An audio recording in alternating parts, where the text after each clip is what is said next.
प्रेम से कहो श्री कृष्ण चैतन्य प्रभु नित्यानंदा श्री अद्वैत गदाधर श्रीवासादि गौर भक्त वृंद की जय।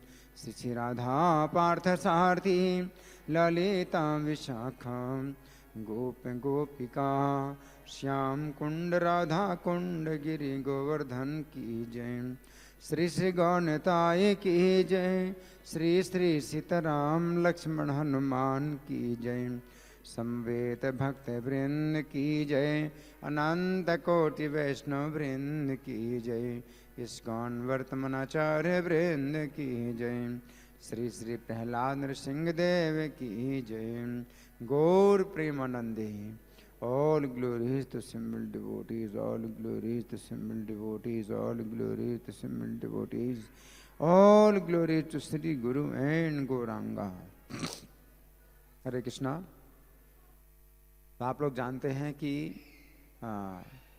कोई विशेष त्योहार निकट भविष्य में आने वाला है। क्या? रामनवमी।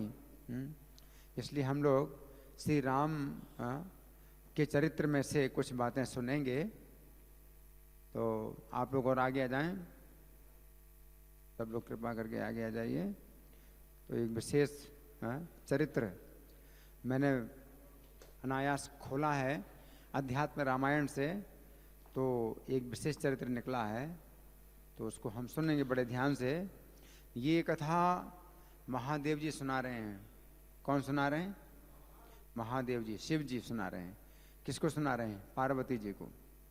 पार्वती जी को सुना रहे हैं, शिव जी सुना रहे हैं। महादेव जी बोले, हे पार्वती, युद्ध में इस समय युद्ध चल रहा है, राम और रावण का युद्ध चल रहा है। युद्ध में अतिकाय आदि राक्षसों की मृत्यु को सुना रावण ने। अतिकाय राक्षस कुंभकर्ण का पुत्र है। अतिकाय आदि राक्षसों कि महान सेना को नष्ट हुई सुनकर के रावण अति दुख में भर करके बहुत क्रोधित हुआ। रावण को बहुत क्रोध आया। श्रुत्वा युद्धे बलम नष्टम अतिकाय मुखम महन् रावणो दुख संतप्तः क्रोधेन महतावृतः। और वह महा तेजस्वी रावण लंका की रक्षा के लिए इंद्रजित को नियुक्त कर स्वयं श्री राम से युद्ध करने के लिए चला।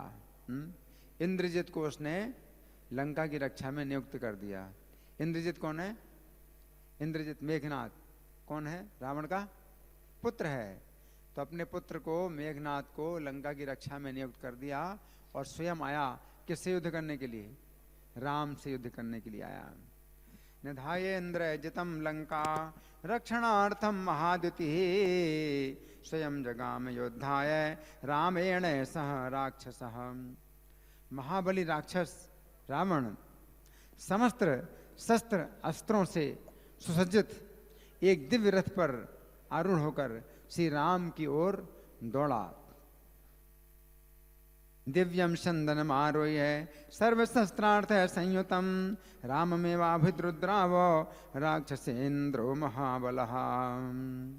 उसने अपने सर्प के समान भयंकर बाणों से बहुत से वानरों को मार डाला और सुग्रीव आदि यूथपतियों को भी पृथ्वी पर गिरा दिया। वानरान बहुशो हत्वा बाणे राशि विशोपमय पातयामास सुग्रीव प्रमुखान यूथ नायकान। फिर महापराक्रमी विभीषण को वहां गदा लिए खड़ा देख उसने उसकी ओर मैदानों की दी हुई महान शक्ति छोड़ी। रावण ने महान शक्ति छोड़ी। किसके ऊपर?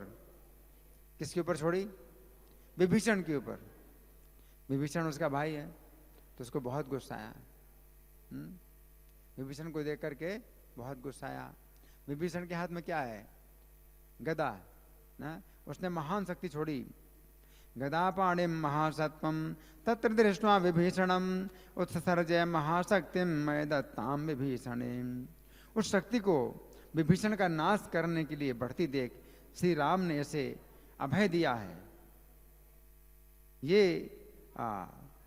वध किए जाने योग्य नहीं है, ऐसा कहते हुए लक्ष्मण जी अपना प्रचंड धनुष लेकर विभीषण के आगे पर्वत के समान अचल होकर खड़े हो गए। लक्ष्मण जी विभीषण के आगे खड़े हो गए। क्यों? विभीषण की रक्षा होनी चाहिए। क्यों? कि श्री राम के शरण में आया। तो लक्ष्मण जी को चिंता हुई कि विभीषण ने राम की शरण ली है, इसलिए विभीषण की रक्षा होनी चाहिए। इसलिए लक्ष्मण जी ने क्या किया? विभीषण के आगे खड़े हो गए। तामापतंती मालोक्य विभीषण विघातिनी दत्ता भयोयम रामेण वधारहो नायमासुरः इत्युक्त्वा लक्ष्मणो भीमं चापमादाय वीर्यवान् विभीषणस्य पुरतः स्थितो कंपयवाचलः। उस शक्ति की सामर्थ्य अमोघ थी। अमोघ शक्ति मतलब बिना प्रहार किए वो वापस नहीं जाएगी। जिसके लिए छोड़ा गया है उस पर प्रहार करेगी शक्ति। अतः लक्ष्मण जी के शरीर में घुस गई वो शक्ति, लक्ष्मण जी के शरीर में घुस गई। लक्ष्मण जी शेषनाग के अवतार हैं, अतः उनका उस माया शक्ति से क्या बिगड़ सकता था? लक्ष्मण जी का क्या बिगड़ सकता है? सा शक्तिर्लक्ष्मण तनु विवेशामोघ शक्तितः यावन्त्यः शक्तयो लोके मायाया संभवन्ति तासामाधार भूतस्य लक्ष्मणस्य महात्मनः माया शक्त्या भवेत् किं वा शेषांशस्य हरेस्तनु। तथापि इस समय मनुष्य का भाव अंगीकार करने से उनका अनुकरण करते हुए वे मूर्छित होकर पृथ्वी पर गिर पड़े। मनुष्य भाव में लक्ष्मण जी किस भाव में है? मनुष्य भाव में है ना। तो मनुष्य के लिए जो है एक आवश्यक है कि उसके ऊपर प्रभाव पड़ेगा। तो लक्ष्मण जी जो है मनुष्य की लीला कर रहे हैं, इसलिए अचेत होकर पृथ्वी पर गिर पड़े। लक्ष्मण जी को ले जाने के लिए रावण उन्हें अपने हाथों से उठाने में सफल ना हुआ। अब रावण ने क्या सोचा? उठा के ले जाऊं लक्ष्मण जी को, अच्छा मौका है। लक्ष्मण जी गिर गए हैं तो ले जाकर के लंका में लक्ष्मण को जो है रखूं, है ना। राम के लिए एक बहुत बड़ा संकट पैदा करूं लक्ष्मण जी को ले जाने के लिए, लेकिन उठा नहीं पाया। लक्ष्मण जी को उठा नहीं पाया। उससे बड़ा विस्मय हुआ।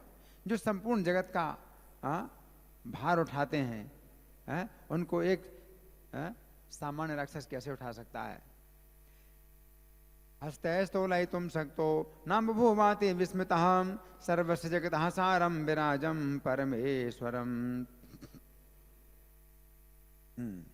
जब हनुमान जी ने देखा कि रावण लक्ष्मण जी को ले जाना चाहता है तो उन्होंने अति क्रुद्ध होकर उसकी छाती में वज्र के समान घूंसा मारा। हनुमान जी ने वो उठा नहीं पा रहा था और फिर भी कोशिश कर रहा था लक्ष्मण जी को उठा करके ले जाऊं।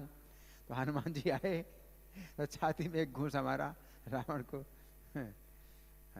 उस घूंसे के आघात से रावण घुटनों के बल पृथ्वी पर गिर पड़ा। आजखानो रसी क्रुद्धो वज्रकल्पेन मुष्टिना तेन मुष्टि प्रहारेण जानोभ्याम अपतन भुवि। और अपने मुख, नेत्र और कानों से खून निकालने लगा। छाती में घूंसा मारा है ना, तो कहां से खून निकला रावण के? मुंह, नाक, आंख और कान, 7 द्वार हैं। गले के ऊपर 7 द्वारों से खून निकलने लगा रावण के। और घूमती हुई आंखों से रथ के पिछले भाग में बैठ गया। जाकर के रथ के पिछले भाग में बैठ गया। बड़ी मुश्किल से जा पाया रथ में, किसी प्रकार से बैठ गया। आश्यश्च नेत्र श्रवणैर उद्वमन् रुधिरं बभूम विघूर्णमान नयनो रथोपस्थ उपाविशन। तब हनुमान जी रावण द्वारा आहत लक्ष्मण जी को अपनी भुजाओं पर उठाकर श्री राम के पास ले आए। हनुमान जी ले आए, क्यों? भक्त हैं, है ना। तो भक्त भगवान को उठा सकता है? लेकिन अभक्त भगवान को कैसे उठा सकता है? तो रावण लक्ष्मण जी को नहीं उठा सकता था, है ना। लेकिन हनुमान जी लक्ष्मण जी को उठा करके राम के पास ले आए। अथ लक्ष्मणमादाय हनुमान रावणार्दितम आनयन राम सामीप्यम बाहुभ्याम परिगृह्यतम। हनुमान जी के लिए उनके भक्ति भाव के कारण वे जन्मा लक्ष्मण जी भारी से भारी होने पर भी बहुत हल्के हो गए हनुमान जी के लिए, है ना। हनुमतः सुहृत्वेन भक्त्या च परमेश्वरः लघुत्वम् अगमद्देवो गुरूणाम गुरुरप्यजः। लक्ष्मण जी को साक्षात नारायण का अंश जानकर वो शक्ति भी उन्हें छोड़कर फिर रावण के रथ पर चली गई। शक्ति जो है लक्ष्मण जी के शरीर से निकल करके कहाँ चली गई? रावण के रथ में चली गई।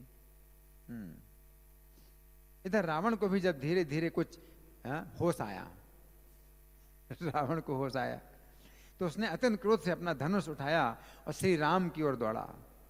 उसे देख करके जगतपति श्री राम अति क्रुद्ध होकर महाबली हनुमान जी के कंधे पर चढ़े। उनके पास तो रथ नहीं है, श्री राम के पास तो रथ नहीं है और रावण के पास रथ है ना। तो रावण की बराबरी करने के लिए राम ने भी अपना एक रथ तैयार किया और उनका रथ कौन है? हनुमान जी। हनुमान जी कंधे पर चढ़े राम और रावण को रथ में बैठा देख करके उसकी ओर दौड़े। साशक्तिरपितं त्यक्त्वा ज्ञात्वा नारायणांसजं रावणस्य रथं प्रागात् रावणोऽपि सन्निस्ततः संज्ञामवाप्य जग्राहे बाणासनम् अथोरुषां राममेवाभिद्रुद्रावो दृष्ट्वा रामोऽपि तं क्रुधाम् आरुह्य जगतां नाथो हनुमन्तं महाबलं रथस्थं रावणं दृष्ट्वा अभिदुद्राव राघवः। श्री राम ने अपने धनुष की प्रत्यंचा का ऐसा कठोर शब्द किया। प्रत्यंचा का शब्द यानी बिना बाण के धनुष की प्रत्यंचा ऐसे खींची और छोड़ दी। इससे इतना कठोर शब्द निकला, प्रत्यंचा से इतना कठोर शब्द निकला मानो वज्र को भी चूर्ण करने वाला।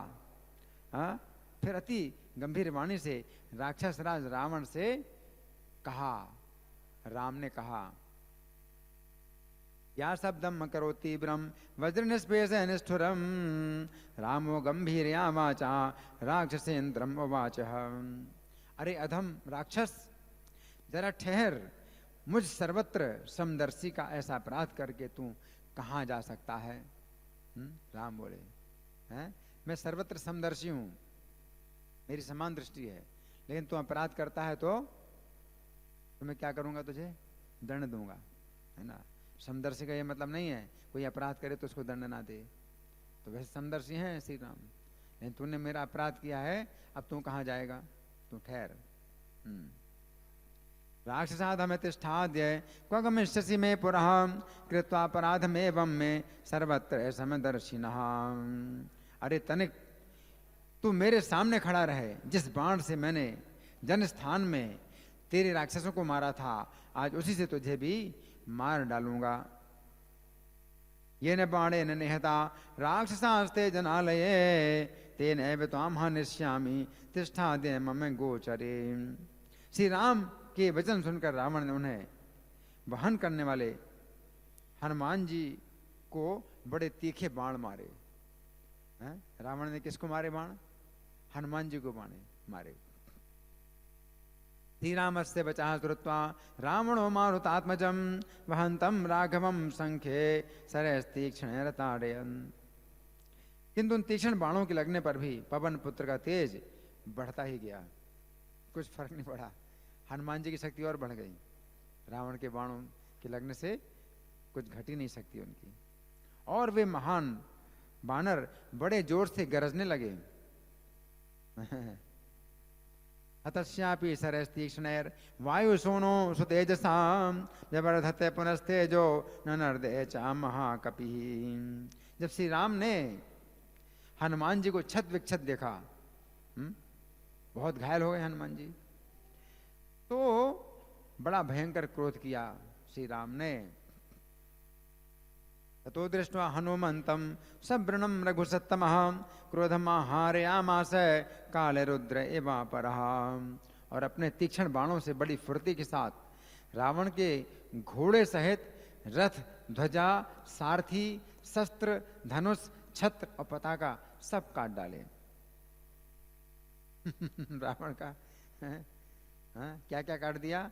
घोड़े मार डाले, रथ भी तोड़ दिया, ध्वजा काट दी, सारथी मार डाला, और धनुष काट दिया, छत्र काट दिया, पताका काट दिया, सब कुछ काट दिया रावण का। सास्वम रथम ध्वजम सूतम शस्त्रोगम धनुरंजसा छत्रम पताकाम तरसा चिच्छेद सित सायक। फिर इंद्र ने जैसे पर्वतों पर आक्रमण किया था, इंद्र ने क्या किया था? पहले पर्वतों पर आक्रमण किया था, वैसे ही उन्होंने एक वज्रतुल्य महाबाण से रावण को बेध डाला।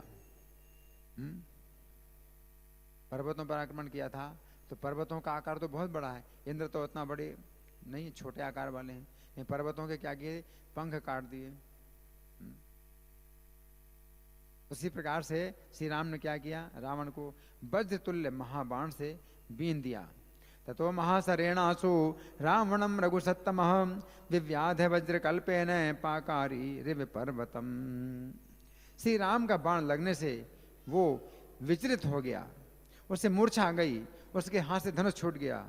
उसकी ऐसी दशा देखकर श्री राम ने एक अर्धचंद्राकार बाण से उसका सूर्य के समान मुकुट काट डाला और कहा, तू मेरे बाण से पीड़ित है, अतः आज्ञा देता हूं कि तू चला जा यहां से।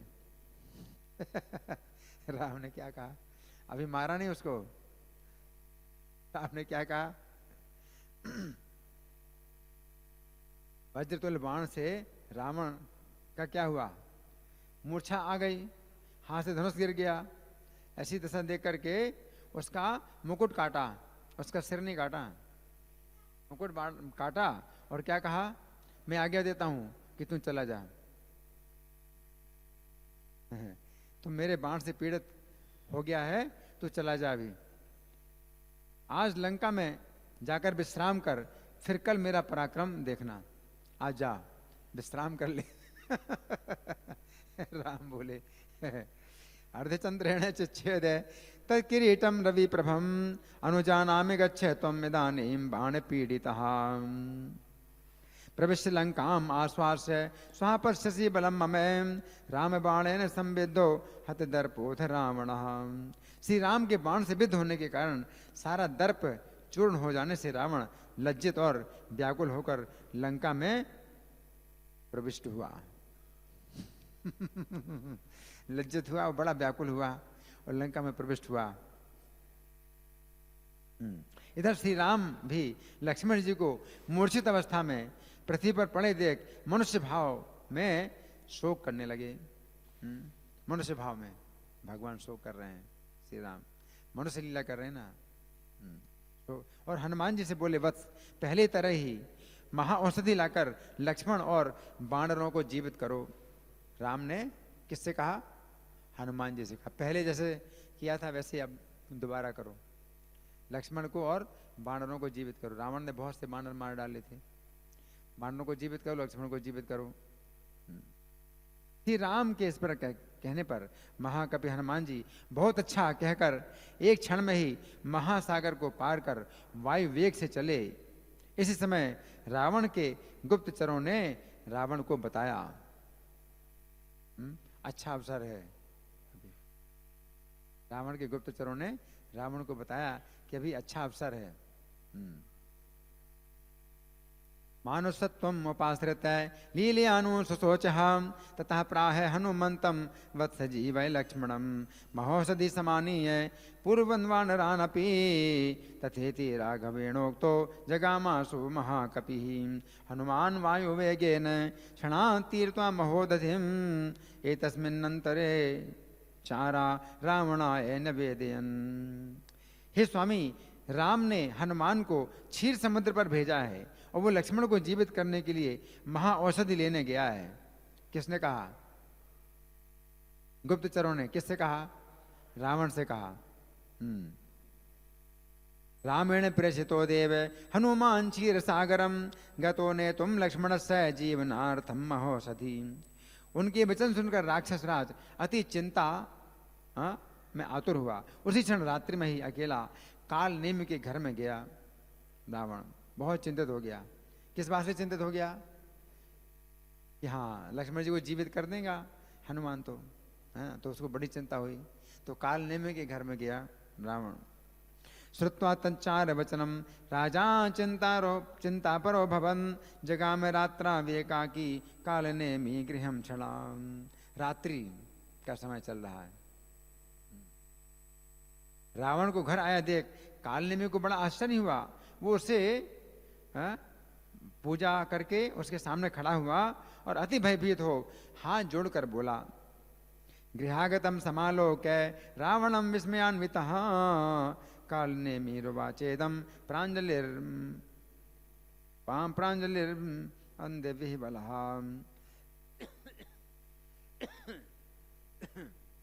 अर्घ्यादिकं तथा कृत्वा रावणस्य अग्रतः स्थितः। राजन आज किस कारण आना हुआ, कहिए मैं आपकी क्या सेवा करूं। किसने कहा? काल नेमी ने। किससे कहा? रावण से कहा। तब रावण ने अति दुखित होकर काल नेमी से कहा, किम करोमि राजेंद्र किमागमन कारणम। काल नेमी उवाचेदम रावणो दुख पीड़ितः। आज काल क्रम से मुझे भी ये कष्ट आया है, मेरी शक्ति से आहत होकर वीर लक्ष्मण पृथ्वी पर गिर पड़ा है। ममापि कालवशधा कष्ट में तनुपस्थितम मया शक्त्या हतो वीरो लक्ष्मणः पतितो भुवि। उसे जीवित करने के लिए हनुमान औषधि लेने गया है। हे महामते, तुम कोई ऐसा उपाय करो जिससे उसके लाने में विघ्न आ जाए, क्योंकि निश्चित समय पर नहीं आए, अगर ला पाए तो फिर लक्ष्मण जीवित नहीं हो पाएंगे। तो रावण कहता है कि विघ्न डालो कि ठीक समय पर नहीं आ पाए। तम जीवै तुम माने तुम औषधि हनुमान गतः यथा तस्य भवेन विघ्न तथा कुरु महामते। तुम माया से मुनि वेश बनाकर हनुमान को मोहित करो, मुनि का वेश बना करके, जिससे समय निकल जाए, ये कार्य करके फिर अपने घर लौटाना। हनुमान का समय किसी प्रकार से निकालो। माया मुनिवेशेण मोहयस्व महाकपिम कालातेयो यथा भूयात् तथा कृत्वे ही मंदिरे। रावण के वचन सुनकर काल नेमी ने उसे कहा, महाराज रावण मेरी बात सुनिए और उस मेरी बात को समझकर धारण कीजिए। किसने कहा? काल नेमी ने कहा। रावणस्य वचः श्रुत्वा काल नेमिरुवाचतं रावणस्य वचो मेद्य शृणु धारय तत्वतः। मैं आपका प्रिय करूंगा, उसके लिए मैं अपने प्राणों की परवाह नहीं करता। हे रावण, इसमें संदेह नहीं कि जो कुछ दंड कारण्य में मृग रूपधारी मारीच का हुआ था, वही दशा मेरी भी होगी। क्या होगा मेरा हाल? जैसा हाल क्या हो, किसका हुआ था? मारीच का। मृग रूप धारण करके आया था, हाँ? तो वही दशा मेरी होगी। देखिए आपके पुत्र पौत्र अनेकों सगे संबंधी राक्षस सब मारे गए हैं। प्रियमते करवाणी एवे न प्राणांधारे आम्यहम मारीचस्य थारण्ये पुरा भून मृग रूपिणः तथैव मे न संदेहो भविष्यति दशानन हता पुत्राश्च पौत्राश्च बांधवा राक्षसाश्च ते। इस प्रकार राक्षस वंश का नाश कराकर आपके जीवन, राज्य, सीता अथवा देह से भी क्या लाभ है कि तुम सीता को प्राप्त करोगे, राज्य को प्राप्त करोगे, जीवन प्राप्त करोगे, क्या फायदा है? पूरे राक्षस वंश का नाश करा करके भी अगर मान लो तुमको जीवन प्राप्त हो गया, सीता प्राप्त हो गई, तो क्या फायदा हुआ? पूरा वंश तुमने अपना नष्ट करवा दिया। क्या अच्छा है, सही है, कि सीता मिल जाए तुम्हें और राज्य मिल जाए, पूरे राक्षसों को मरवा करके। घाते त्वा सुरकुलम जीवितेनापि किम तव राज्येन वा सीतया वा किम देहेन जडात्मना। हे महाबाहु, आप श्री राम को सीता दीजिए और विभीषण को राज्य दीजिए। आप राम को क्या दीजिए? सीता दीजिए। और विभीषण को क्या दीजिए? राज्य दीजिए। और मुनियों की तरह तपोवन को जाइए।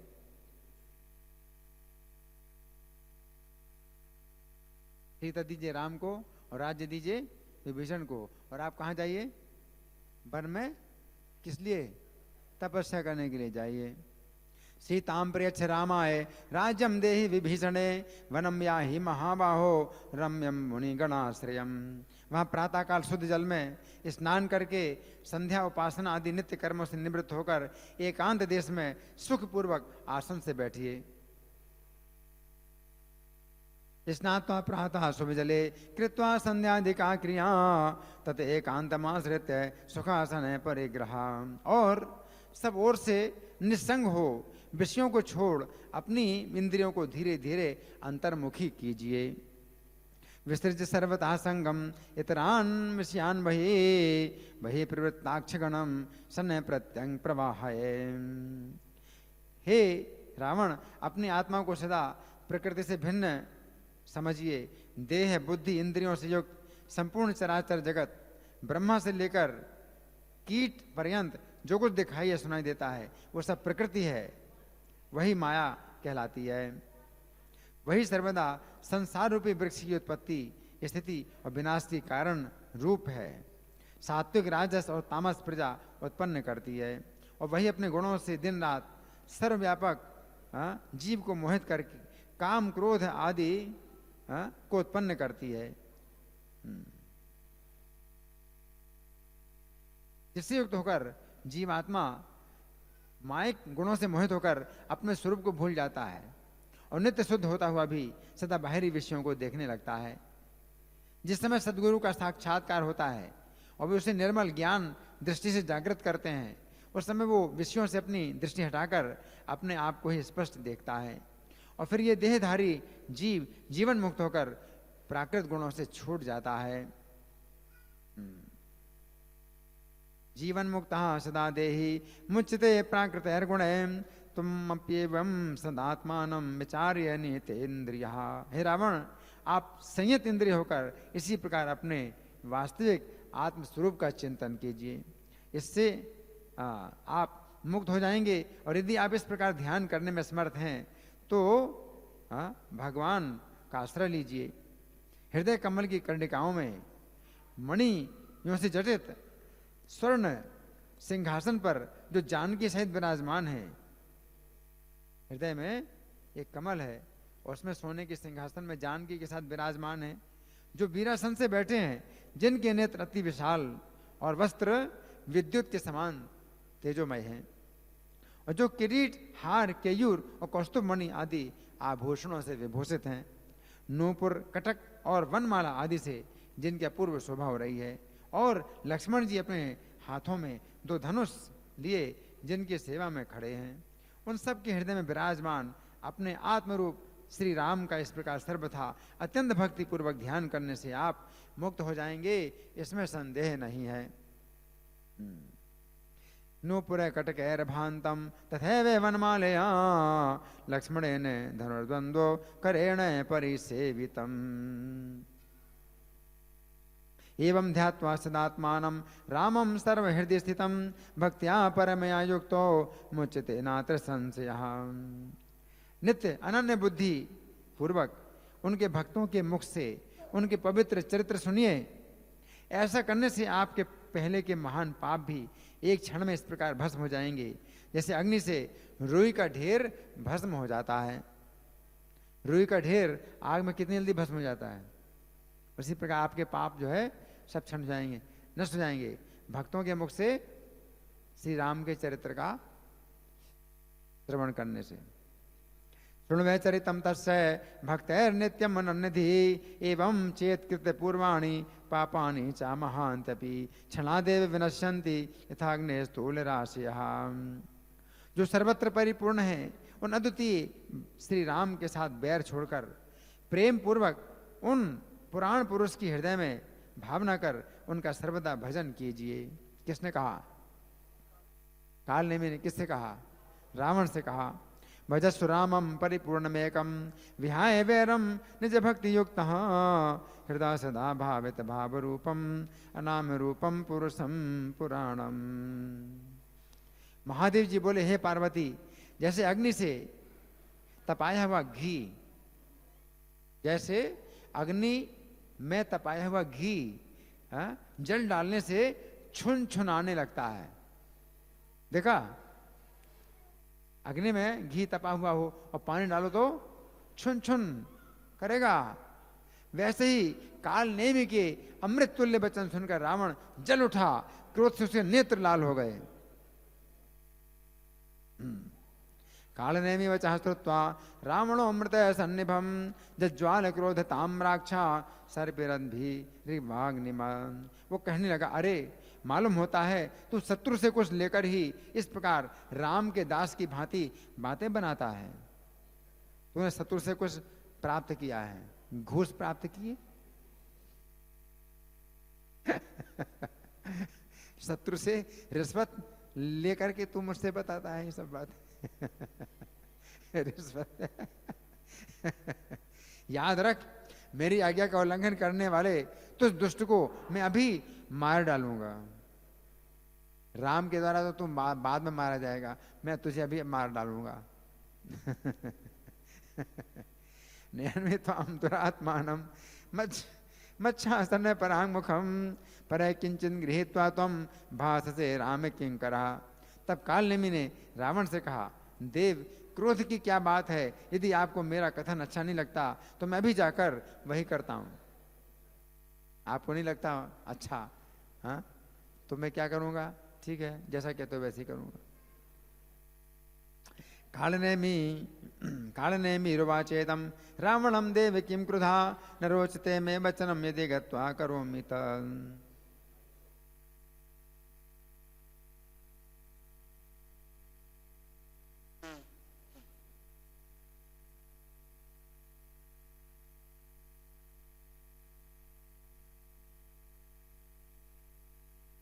हाँ, क्या सुना? कालने मैंने कहा, क्या आपको मेरी बात अच्छी नहीं लगती तो जैसा आप कहते वैसे ही करता हूं। क्या किया जाए? ये कहकर महादैत्य कालनेमि रावण की प्रेरणा से हनुमान जी के कार्य में विघ्न करने के लिए वहां से तुरंत चल दिया। इत्युक्त्वा प्रयो शीघ्रम कालनेमिर्महासुरः नोदितो रावणेन हनुमन् विघ्न कारणात्। उसने हिमालय की तराई में पहुंचकर उधर से जाते हुए वायुपुत्र हनुमान के मार्ग में एक तपोवन बनाया।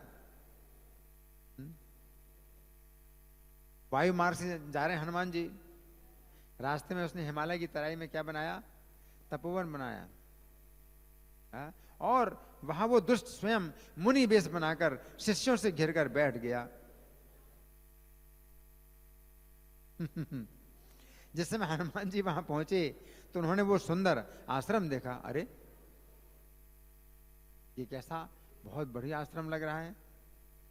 तगत्वा हेमवत् पार्श्वं तपोवनम् अकल्पयन् तत्र शिष्य परिवृतो मुनिवेशधरः खलः गच्छतो मार्गमासाद्य वायुशूनोर्महात्मनः ततो गत्वा ददर्शाथ हनुमान आश्रमं शुभम्। उसे देखकर श्रीमान पवन पुत्र हनुमान मनी मन सोचने लगे, मैंने पहले तो ये उत्तम मुनियों को नहीं देखा था। इतने बढ़िया मुनि बैठे यहाँ पर, इतने अच्छे मुनियों को मैंने पहले नहीं देखा। कितने बढ़िया मुनि हैं यहाँ पर। चिंतयामास मनसा श्रीमान पवन नंदनः पुराण दृष्ट में तन्मे मुनिमंडलम अनुत्तमम। क्या मैं मार्ग भूल गया? हनुमान जी क्या सोच रहे हैं? क्या मैं रास्ता भूल गया, या मेरे चित्त में कोई भ्रम हो गया है? अथवा चलो इस आश्रम में चलकर सब मुनीश्वरों का दर्शन करूं और जल पीऊं, उसके बाद द्रोणाचल पर्वत पर जाऊंगा। ऐसा विचार कर वे उस आश्रम में गए। वो सब ओर से 1 योजन विस्तार वाला आश्रम था। 1 योजन मतलब 12 किलोमीटर, सब तरफ से 12 किलोमीटर का विस्तार था। बहुत बड़ा आश्रम था। उसमें सब ओर पके हुए फलों से, जिनकी शाखाएं झुकी हुई हैं, ऐसे कदली, साल, खजूर, कटहल आदि के वृक्ष लगे हुए थे। मार्गो विभ्रंसितो वामे भ्रमो वा चित्त संभवः यद्वा विश्याश्रम पदम दृष्ट्वा मुनिम अशेषतः पीत्वा जलम ततो यामि द्रोणाचल मनोत्तमम इत्युक्त्वा प्रविवेशात् है सर्वतो योजनायतम आश्रमं कदलीशाले खरजूरे पुनसादिभिः समावृतं पक्वफलैर् नम्रशाखे च पादपे। वो शुद्ध आश्रम वैर भाव से सर्वथा रहित था। देखो कैसी माया उस दुष्ट ने जो है, जबकि ईर्ष्या के कारण ही ये सब काम किया था, लेकिन बैर भाव से बिल्कुल रहित अति सुरम्य आश्रम में राक्षस कालनेमी इंद्रजाल विद्या का आश्रय कर शिव जी का पूजन कर रहा था। हनुमान जी ने उस महादैत्य को बड़े गौरव से नमस्कार करके कहा। हनुमान जी बहुत आदर पूर्वक नमस्कार करते हैं उसको। वैरभाव विनिर्भुक्तम शुद्धम निर्मल लक्षणम तस्मिन् महाश्रमे रम्ये कालनेमी स राक्षसः इंद्रयोगम समास्थाय चकारे शिव पूजनम हनुमान अभिवाद्या है गौरवेण महासुरम।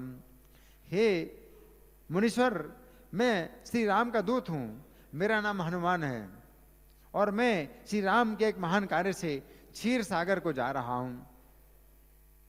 भगवान राम दूतो हम हनुमान नाम नामतः राम कार्येण महता क्षीराब्धिम गंतुमुद्यतः। ब्रह्मन, मुझे बहुत प्यास लगी है। कौन बोले? हनुमान। मुझे बहुत प्यास लगी है, मैं खूब जल पीना चाहता हूँ। हे मुनीश्वर, कृपया बतलाइए यहाँ जल कहाँ है? त्रिसामां बाधते ब्रह्मन उदकम कुत्र विद्यते यथेच्छम पातुमिच्छामि कथितां मे मुनीश्वर।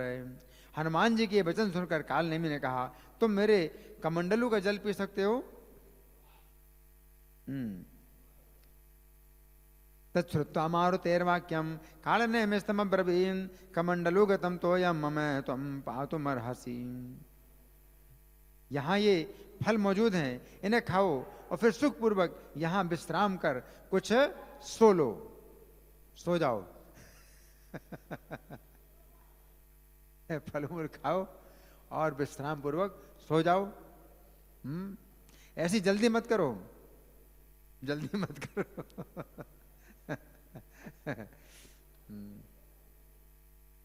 भुंक्षेमानि पक्वानि फलानि तदनन्तरं निवसस्व सुखेनात्र निद्रा में ही त्वरास्तु। मैं अपने तपोबल से भूत भविष्य वर्तमान तीनों कालों की बात जानता हूं। क्या जानता हूं? भूत भविष्य वर्तमान तीनों कालों की बात जानता हूं। उसको पता है कि मैं भी मारा जाऊंगा, भी पता तीनों कालों की बात मैं जानता हूं अपने तपोबल से। इस समय श्री राम के देखने से ही लक्ष्मण जी और समस्त वानर सचेत होकर उठ बैठे हैं। अब जाने की जरूरत नहीं है, राम की दृष्टि से ही सब बंदर और लक्ष्मण जी जीवित हो गए हैं, मुझे पता है। भूतम भव्यम भविष्यम च जानामि तपसा स्वयं उत्थितो लक्ष्मणा सर्वे वानर राम वीक्षिता। ये सुनकर हनुमान जी ने कहा, मुझे बड़े जोर की प्यास लगी है, इस कमंडलू के जल से वो शांत नहीं हो सकती। हनुमान जी क्या बोले? तुम्हारे कमंडलू के पानी से मेरी प्यास शांत नहीं होगी, अतः मुझे जलाशय दिखला दीजिए। सरोवर, सरोवर में काफी पानी होता है ना। मेरी प्यास जो है ज्यादा है। कमंडलू में कितना पानी है तुम्हारे? तच्छ्रुत्वा हनुमाना है कमंडलु जले न में न साम्यत्यधिका तृष्णा ततो दर्शय में जलम। तब अच्छी बात है, ऐसा कहकर उसने एक माया कल्पित ब्रह्मचारी को आज्ञा दी। एक ब्रह्मचारी भी माया से बना दिया, अपनी माया से। देखो कैसी माया है लोगों की। ब्रह्मचारी को आज्ञा दी, ब्रह्मचारी हनुमान जी को विस्तृत जलाशय दिखला दो। कैसी माया है देखो, माया से आश्रम ही बना दिया है। और ब्रह्मचारी कहता है कि बड़ा वाला जलाशय दिखा दो हनुमान जी को। तथेत्याज्ञापयामास भटुम माया विकल्पितम भटो दर्शय विस्तीर्णम वायु सोनोर जलाशयम।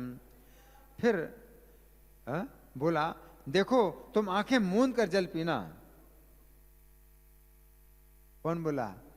काल ने भी। किससे बोला? हनुमान जी से। देखो तुम आंखें मूंद कर जल पीना और फिर तुरंत मेरे पास चले आना, जाना नहीं। पानी पी करके कहां पर जाना? मेरे पास आना। मेरे पास चले आना। मैं तुम्हें एक मंत्र का उपदेश करूंगा जिससे तुम औषधि को देख सकोगे। अब पहले तो बता दिया कि जीवित हो गए हैं। हनुमान जी को शायद विश्वास नहीं हुआ। कहता औषधि को तुम देख पाओगे, मैं तुमको मंत्र दूंगा। औषधि को देख पाओ। निमीले चाक्षणी तोयम पीत्वा गच्छेमांतिकम उपदेक्ष्यामि ते मंत्रम ये नेन्द्रक्षसी चौषधि। तब बटू ने जो आज्ञा कहे तुरंत ही जलाशय दिखला दिया। उसमें घुसकर हनुमान जी ने आंखें मूंद कर, हनुमान जी आंखें मूंद कर जल पीने लगे। उसने कहा था कि आंखें बंद करके पानी पीना, तो आंखें बंद करके ही पानी पीने लगे। हनुमान जी को पता नहीं है कि ये बदमाश उसकी आज्ञा के अनुसार आंखें बंद करके पानी पीने लगे। तथेति दर्शितम शीघ्रम वटुना सलिलाशयम प्रविशन्नुमान तोयम अपिबन भीलिते क्षण। इतने में वहां एक महा मायाविनी मकरी आकर बड़ी शीघ्रता से हनुमान जी को निगलने लगी। वो भी बड़ी भयानक मकरी थी। मकरी मतलब मगरमच्छ की पत्नी।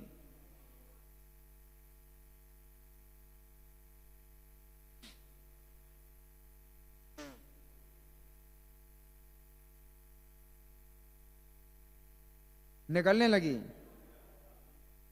ततश्चागत्य मकरी महामाया महाकपिम अग्रसत्तम महावेगान मारुतिम घोर रूपिणी। हनुमान जी ने उस मकरी को अपने को निकलते देख अति क्रुद्ध हो अपने हाथों से उसका मुख फाड़ डाला, जिससे वो तत्काल मर गई।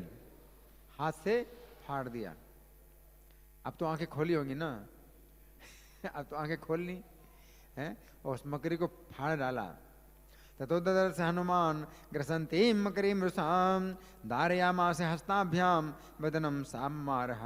इसी समय आकाश में एक दिव्य रूप धारणी स्त्री दिखलाई दी। उसका नाम धान्यमाली था। स्त्री वो हनुमान जी से बोली, ततोन्तरिक्षे ददृशे दिव्य रूप धरांगना धान्यमाली थी विख्याता हनुमंतम अथाम ब्रवीन। हे कपीश्वर, आपकी कृपा से मैं आज साप मुक्त हो गई। जिसको मकरी को मार डाला वही मकरी थी। वो दिव्य रूप धारण करके बोली कि मैं साप मुक्त हो गई आपकी कृपा से। मैं पहले एक अप्सरा थी, किसी कारणवश मुझे एक मुनीश्वर ने साप दिया था। इससे मैं क्या बन गई? मकरी बन गई। तत्प्रसादाद हम शापान विमुक्तास्मि कपीश्वरे सप्ताहम मुनिना पूर्वम अप्सरा कारणांतरे। इस आश्रम में आपने जिस पुरुष को देखा है वो काल नेमी नामक महादैत्य है। इसे रावण ने आपके मार्ग में विघ्न डालने के लिए भेजा है।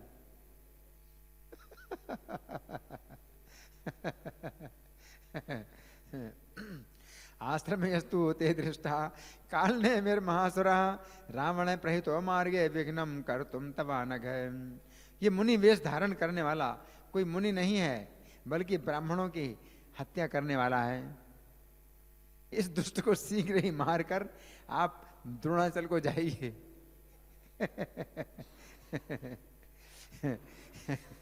मुनिवेश धरो नासो मुनिर्विप्र विहिंसकः जहि दुष्टम गच्छ शीघ्रम द्रोणाचलम अनुत्तमम। मैं आपके स्पर्श से निष्पाप होकर अब ब्रह्मलोक को जा रही हूं। ऐसा कह के वो स्वर्ग लोक को चली गई और हनुमान जी भी आश्रम को चले। कहा था कि जाना कहीं नहीं, मेरे पास आ जाना। तो हनुमान जी अब जो है उसके पास आए। गच्छाम्य हम ब्रह्मलोक्यम त्वत्स्पर्शान् हत कल्मषान् इत्युक्त्वा साय स्वर्गम हनुमान अप्यथाश्रमम। हनुमान जी को आया देख काल नेमी ने कहा, हे मानस श्रेष्ठ, अब बहुत विलंब करने से तुम्हें क्या लाभ है? अब देर मत करो, मेरी आज्ञा के अनुसार जो मैं कहता हूं वैसा काम करो। आगतम तम समालोक्य काल ने मेरा भाषत किम विलंबेन महता तब वानर सत्तम। लो, मुझसे मंत्र ग्रहण करो और मुझे गुरु दक्षिणा दो। क्या लो, मुझसे मंत्र ग्रहण करो और मुझे क्या दो, गुरु दक्षिणा दो। उसके इस प्रकार कहने पर हनुमान जी ने अपनी मुट्ठी कसकर बांधी और उस राक्षस से कहा गृहाण मत हो मंत्रांश तुम देहि में गुरु दक्षिणाम इत्युक्तो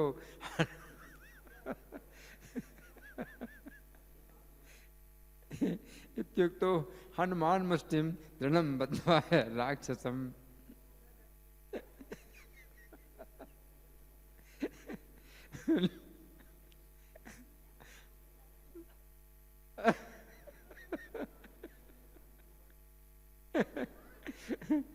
हनुमान जी बोले, लो दक्षिणा तो ये लो।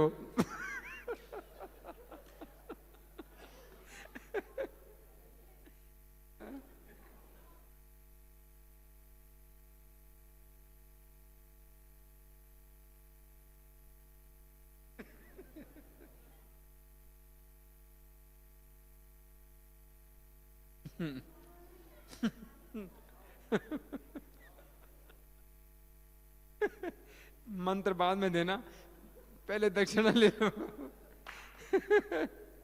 लो दक्षिणा तो ये लो।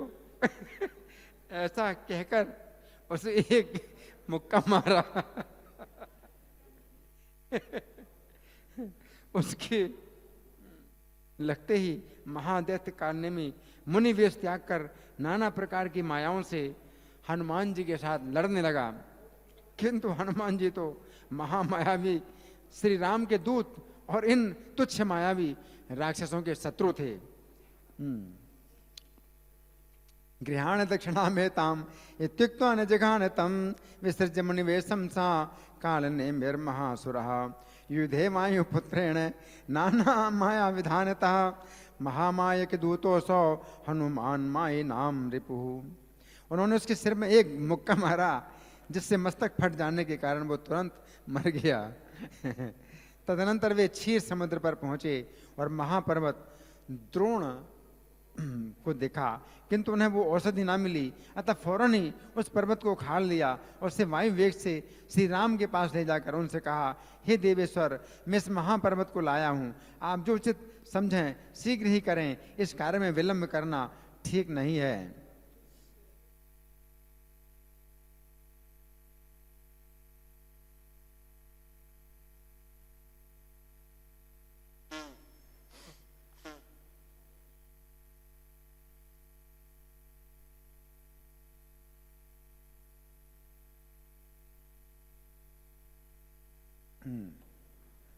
उवाच हनुमान रामम आनीतोऽयं महागिरि यद्युक्तं कुरु देवेश विलंबो नात्र युज्यते। हनुमान जी का ये वचन सुनकर श्री राम अति प्रसन्न हुए और उन प्रभु ने तुरंत ही उस पर्वत से औषधि लेकर सुषेण से महात्मा लक्ष्मण की चिकित्सा कराई।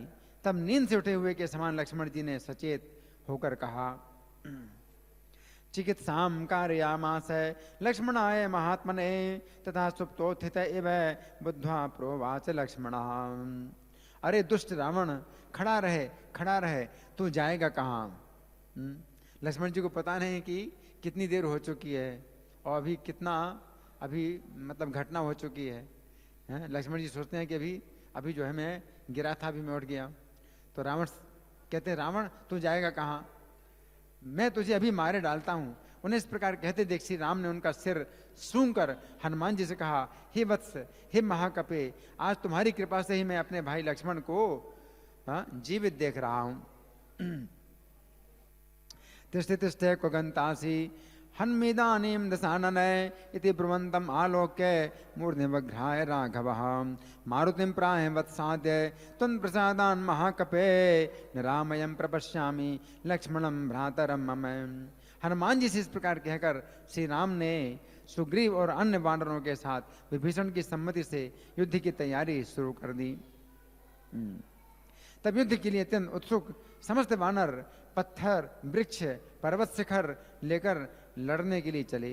इधर श्री राम के बाणों से विद्ध होकर रावण ऐसा व्याकुल हो रहा था जैसे सिंह से हाथी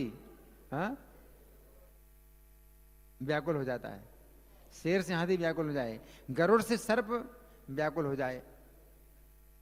अतः राक्षस राज श्री राम से परास्त होकर लंकापुरी में गया और अपने राज सिंहासन पर बैठकर राक्षसों से इस प्रकार कहने लगा। पूर्व काल में पितामह ब्रह्मा जी ने मेरी मृत्यु मनुष्य के हाथ से बतलाई थी, किंतु संसार में ऐसा कोई मनुष्य नहीं है जो मुझे मार सके। अतः इसमें संदेह नहीं, साक्षात नारायण ही ने मनुष्य का अवतार लिया है और वे दशरथ पुत्र राम होकर मुझे मारने के लिए आए हैं। पूर्व काल में मुझे जो अनरण्य ने शाप दिया था कि हे राक्षस राज, मेरे वंश में सनातन पुरुष भगवान अवतार लेंगे, उन्हीं के हाथ से तुम अपने पुत्र पौत्र और बांधवों के सहित मारे जाओगे।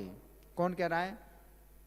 रावण, कि मुझे अनरण्य ने भी शाप दिया था, राम के वंश में बहुत पहले हुए थे कि मेरे वंश में भगवान अवतार लेंगे, उनके हाथों तुम मारे जाओगे।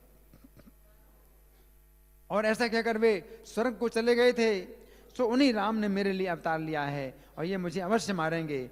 हमारा भाई कुंभकर्ण तो बड़ा ही मूर्ख है, हमारा भाई कुंभकर्ण तो बड़ा ही मूर्ख है, वो सदा ही सोता रहता है। अब मेरे ऊपर इतना संकट आया, वो सो रहा है पड़ा पड़ा। कुंभकर्ण, तुम उस महावीर को जगाकर मेरे पास लाओ।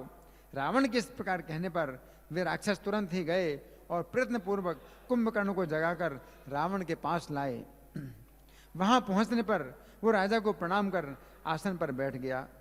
तब राजा रावण ने अत्यंत दीन वाणी से उस अपने भाई से कहा, कुंभकर्ण, इस समय हमारे ऊपर बड़ा संकट है, तुम सुनो। श्री राम ने हमारे बड़े बड़े वीर, पुत्र, पौत्र, बंधु बांधव मार डाले हैं। भाई, इस समय मेरा मृत्यु का समय आ गया है, अब मुझे क्या करना चाहिए? ये महाबली राम सुग्रीव सहित दल बल के साथ समुद्र पार कर सब ओर से हमारी जड़ काट रहे हैं। हमारे जो मुख्य मुख्य राक्षस थे वे सब युद्ध में बानरों के हाथ से मारे गए, किंतु इस युद्ध में हमें बानरों का क्षय होता कभी दिखाई नहीं देता है। तुम इनका नाश करो, मैंने इसीलिए तुम्हें जगाया है। अपने भाई के लिए इस दुष्कर कार्य को करो।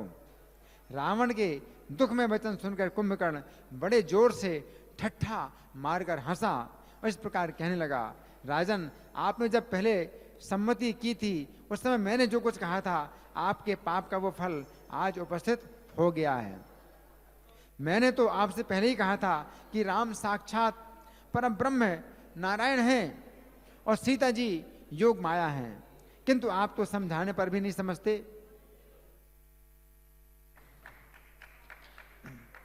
एक दिन मैं रात्रि के समय वन में एक विशाल शिला पर बैठा था। इसी समय मैंने दिव्य मूर्ति साक्षात नारद मुनि को देखा। उन्हें देखकर मैंने कहा, हे महाभाग, कहिए इस समय आप कहाँ जा रहे हैं? मेरे इस प्रकार पूछने पर नारद जी ने कहा, मैं अभी तक देवताओं की एक गुप्त गोष्ठी में था। प्राइवेट मीटिंग देवताओं की, नारद जी बताते हैं, मैं था वहां। जो कुछ हुआ वो मैं तुम्हें ज्यों कहते त्यों सुनाता हूं। तुम दोनों भाइयों से अत्यंत पीड़ित होकर समस्त देवता विष्णु भगवान के पास गए। उन देवेश्वर की अत्यंत भक्ति और एकाग्रता से स्तुति करके कहने लगे, हे देव, इस रावण के आगे हमारी कुछ नहीं चलती। आप इस त्रिलोकी का कांटा शीघ्र ही खत्म कीजिए। पूर्व काल में ब्रह्मा जी ने उसकी मृत्यु मनुष्य के हाथ से निश्चित की है, अतः आप मनुष्य होकर इस रावण रूप कांटे को नष्ट कीजिए। किसने कहा? देवताओं ने कहा। तब भगवान विष्णु ने बहुत अच्छा कहा। अब वे रघुकुल में अवतीर्ण होकर राम नाम से विख्यात हुए हैं, वे तुम सबको मारेंगे, ऐसा कहकर नारद मुनि चले गए। बातें नहीं। कौन बातें कर रहा है यहां पर? बिल्कुल शांत। जिनको बातें करना है बाहर जाइए। कौन बातें कर रहा है? बार बार समझाया जा रहा है कि बातें ना करिए। हरि बोल। कौन बातें कर रहा है? जिनको बातें करना है, बाहर बहुत जगह है बातें करने के लिए। हाँ, क्या सुना? नारद मुनि चले गए। अतः आप राम को सनातन पर ब्रह्म ही जानिए और बैर छोड़कर उन भगवान का भजन कीजिए। श्री राम भक्ति भाव से भजन करने वाले से प्रसन्न हो जाते हैं। त्यजवैरम भजस्वाध्याय माया मानुष विग्रहम भजतो भक्ति भावेन प्रसीदति रघुत्तम। भक्ति ही ज्ञान की जननी है। भक्ति ही ज्ञान की जननी है और मोक्ष को देने वाली है। भक्तिहीन पुरुष जो कुछ करता है वो सब ना किए के बराबर है। भक्तिर्जनित्री ज्ञानस्य भक्तिर्मोक्ष प्रदायिनी भक्तिहीन यत्किंचन कृतम सर्वम असत्तमम्। भगवान विष्णु के अनेक अवतार हुए हैं और वे सभी अपने स्वरूप के अनुसार लीला करने वाले थे, किंतु ये ज्ञान में राम अवतार वैसे 1000 अवतारों के समान है। अवतारा स्वभावो विष्णु लीलानुकारिणः तेषां सहस्र सदृशो रामो ज्ञानमयः शिवः। जो लोग रात दिन मन और वचन से श्री राम का भली भांति भजन करते हैं, वे बिना प्रयास ही संसार को पार कर श्री हरि के परम धाम को जाते हैं। रामं भजन्ति निपुणा मनसा वचसा निशम् अनायासेन संसारम तीर्थवा यान्ति हरे पदम। जो शुद्ध चित्त महानुभाव इस भूमंडल में निरंतर राम का ही ध्यान करते और उन्हीं के चरित्र पढ़ते हैं, वही सांसारिक विषय रूप महान पास से छूटकर श्री सीतापति के अनंत सुखमय चरण कमलों को प्राप्त होते हैं। ये राम में सततम भुवि सत्व शुद्ध सत्वा ध्यायन्ति तस्य चरितानि पठन्ति सन्तः मुक्तास्त एव भव भोग महाहिपाशे सीतापते पदमनंत सुखम प्रियांति। तो आगे की कथा तो बहुत लंबी है, तो यहीं पर ही हम विश्राम करेंगे। बहुत सुंदर कथा है? कुंभकर्ण ने रावण को समझाया कि बैर त्याग करके भजन करो। श्री राम कथा महामहोत्सव की, जगत गुरु श्रील प्रभुपाद की, श्री श्री राधा पार्थ सारथी ललिता विशाखा गौर निताई सीताराम लक्ष्मण हनुमान प्रहलाद नृसिंह देव की जय हो।